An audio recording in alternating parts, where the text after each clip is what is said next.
అసలు అంత బిజీగా ఉన్న మీరు, అంత నాలెడ్జ్, అంత ఎడ్యుకేషన్ ఉన్న మీరు, సినిమా మీద ఎలా పడింది మనసు అసలు? చిన్నప్పటి నుంచి రాయాలని కోరుకుండేదండి బాగా. నేను కవితలు రాసేవాడిని బాగా. చిన్నప్పుడు పోయిటరీ పిచ్చి. కవితలు బాగా చదివేవాడిని. తెలుగులో ఉన్న మంచి మంచి కవుల పుస్తకాలందరూ చదివేవాడిని.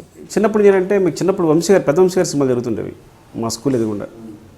కనక మహాలక్ష్మి రికార్డింగ్ డాన్స్ ట్రూప్ అనేది కరెక్ట్గా మా స్కూల్ ఎదురుగుండా హౌస్ అనమాట. సో ఒక డైరెక్టర్ హడావడి అరవడం ఆయన ఇదంతా చూసి థింక్.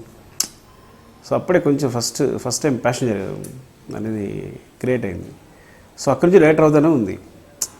పోయిమ్స్ రాసినా, కవితలు రాసినా, కథలు రాసినా, ఏం రాసినా కానీ సినిమా గురించి ట్రావెల్ అవుతూనే ఉందన్నమాట. సో నేనంటే బాగా డబ్బు సంపాదించుకోవాలి, కొంత మనీ సంపాదించుకుని హైదరాబాద్ వెళ్ళిపోవాలి. హైదరాబాద్ మనకేం దొరకపోవచ్చు, ఫుడ్ దొరకపోవచ్చు, ఇదంతా పెట్టుకుని డైరెక్షన్ ట్రై చేయాలి. నేను అసిస్టెంట్ డైరెక్టర్ ట్రై చేయాలి, అది నా ఏం. కానీ ఎప్పుడైతే నాకు ట్యూషన్స్లో ఆదాయం ఎక్కువైపోయింది, అలా వేరే కాలేజీలు పిలిచారు. చెప్పాను ఆదిత్య కాలేజీకి వెళ్ళాను. అక్కడ ఇన్కమ్ ఎక్కువైపోయింది, చాలా పెద్ద ఇన్కమ్ అనమాట. ఆ రోజుల్లోనే ఇట్స్ వెరీ గుడ్ నాకు. అంటే చాలా పెద్ద శాలరీ వచ్చేది. So very comfortable. సో అలా కంఫర్టబుల్ ఉన్నప్పుడు చాలా కంఫర్టబుల్ అయిపోతున్నాను. ఇలా అయిపోతే డెఫినెట్గా ఇంక డైరెక్టర్ కాలేను అని నెమ్మదిగా భయం స్టార్ట్ అయింది. నేను అనుకున్న గోల్ రీచ్ కావాలని భయం స్టార్ట్ అయ్యి ఒక వన్ డే యాక్చువల్లీ నేను బాగా సంపాదిస్తుంటే అంతవరకు మా నాన్నగారు ఆయనే మా అందరికీ బిజినెస్ చేయడం. సో ప్రతిదీ ఆయనే చూసుకుంటాడు, మమ్మల్ని ఏ పని చేయనివాడు ఆయన మొత్తం. సో నేనంటే మా నాన్న పట్టుబట్టి ఇగో నీకు ఇంత శాలరీ వస్తుంది, నేను ఎంత సంపాదిస్తున్నాను, ఎంత కష్టపడితే మంత్రి ఇంత సంపాదిస్తాను, కానీ ఎంత వస్తుంది నాకు అని అనిపించేసాను. నేను ఆయన బియ్యం వ్యాపారం చేసేవారు. సో డైలీ ఒక 50-60 కిలోమీటర్స్ సైకిల్ దొక్కేవారు. ఆయన ఇంత కష్టపడుతున్నాను వద్దు అని అనిపించేశాను. సో అది ఎంత తప్ప తర్వాత అర్థమైంది నాకు. ఇది గుర్తు చేయండి, తర్వాత మాట్లాడుకున్నాను.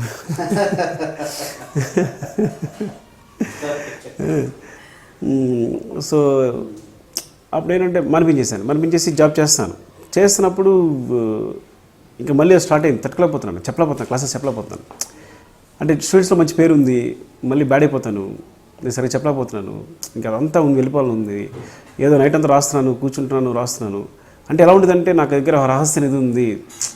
నేను ప్రతిరోజు నేను ఏమవుతాను ఎవరికి తెలియదు అనేది ఒక లోపల ఏదో ఉండేదన్నమాట. నేను నిజంగా అవుతానో తెలియదు, కానీ నేను డైరెక్టర్ అవుతాను అందరికీ తెలియదు. ఇలా ఉండేది. కానీ తర్వాత వెంటనే అంతే ఇన్ఫెక్ట్ స్టార్ట్ అయిపోయింది. నేను ఎప్పటికీ అవ్వలేను, ఎందుకంటే నేను క్లాసెస్ చెప్పుకుండిపోతాను. ఇంకా డే అండ్ నైట్ క్లాసెస్ అంటే ఎలా ఉంటాయి, మార్నింగ్ 6కి లేస్తే నైట్ ఈవినింగ్ 6 వరకు క్లాసెస్ ఉంటాయి. తర్వాత డౌట్ క్లాసెస్ ఉంటాయి. మళ్ళీ 10-11 అయిపోతుంది. మళ్ళీ ప్రిపేర్ కావాలి, మార్నింగ్కి మళ్ళీ క్లాసెస్ చెప్పాలి. ఇది ఒక 24 hours జాబ్ అనమాట. సో మళ్ళీ మా నాన్న దగ్గరికి వెళ్ళాను. ఇలా నాన్న నాకు చేయబుద్ధి కావట్లేదు, ఏం అర్థం కావట్లేదు, నాకు డైరెక్షన్ చేయాలంది. నేను ముందు నుంచి అదే అనుకున్నాను, యాక్చువల్గా ఎవరికి చెప్పలేదు అని అంటే ఆయనకి అస్సలే మాట్లాడలేదు. ఎందుకంటే భయంకరంగా సంపాదించే కొడుకు ఫస్ట్ టైం మన జీవితంలో రిలాక్స్ అవుతున్నాడు. కూర్చొని బుక్స్ అవ్వడం మొదలుపెట్టారు. చలం బుక్స్, బుక్స్ నా దగ్గర ఏవైతే బుక్స్ ఉన్నాయో మొత్తం, నా దగ్గర చాలా బుక్స్ ఉండేవి. ఆ బుక్స్ అని చదవడం మొదలుపెట్టాను. ఒక్కోటి కూర్చుని ప్రశాంతంగా కూర్చుని పొద్దున్న లేవడం, కాఫీ తాగడం, కూర్చుని చదువుతున్న చాలా ముద్దుగా ఉండేది, ముచ్చటగా ఉండేది. అని ఒకటే మాట అన్నారు, నువ్వు లైఫ్లో మళ్ళీ బాధపడకూడదు, నేను చేయలేకపోయినాని ట్రై చేసాయి.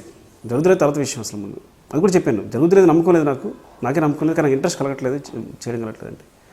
సో నువ్వు ట్రై చేయి, వెళ్ళిపో, ఇది ఆగొద్దు, తర్వాత చూద్దాం ఏం జరుగుతుంది అనేది. ముందు అసలు నువ్వు ట్రై చేస్తే లైఫ్ లాంగ్ ఎప్పుడు బాధపడవు, ఇలా చేయలేకపోయినా బాధపడవు. ఒకవేళ చేసి ఫెయిల్ అవ్వనుకో అది పర్లేదు, నెక్స్ట్ నీకు ఇది జాబ్ ఉంది, అలా చేసుకోవచ్చు. అండ్ నెక్స్ట్ డే నుంచి మళ్ళీ బిజినెస్ స్టార్ట్ చేశారు. సో ఆయనకి జీవితంలో రెస్ట్ ఇస్తే ఓన్లీ 1 year ఇచ్చారన్నమాట. నేను ఆ నెక్స్ట్ నుంచి మళ్ళీ ఆయన సైకిల్తో కూడా ఆయన బియ్యం వ్యాపారం మళ్ళీ ఆయన స్టార్ట్ చేశారు.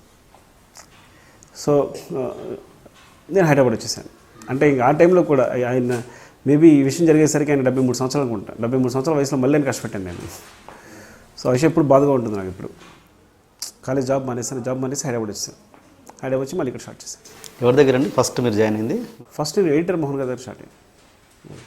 అందరూ శ్యామగౌరి లాభం గారండి, హనుమాన్ జంక్షన్. మీ నాన్నగారు మీ పీక్ చూసింది ఎప్పుడు, ఏ స్టేజ్? ఆర్య చూశారు. తర్వాత 100%లో అంతవరకు ఉన్నారు. జస్ట్ 1 year అయిపోయింది. నేను అందుకే జంతువులు అమాయకులు అంటాను నేను. అందరూ ఏంటంటే వాడు జంతు ప్రవృత్తి అని రాస్తుంటారు. కథలో రాసినప్పుడు కూడా ఏంటంటే ఒక విలన్ గురించి రాసినప్పుడు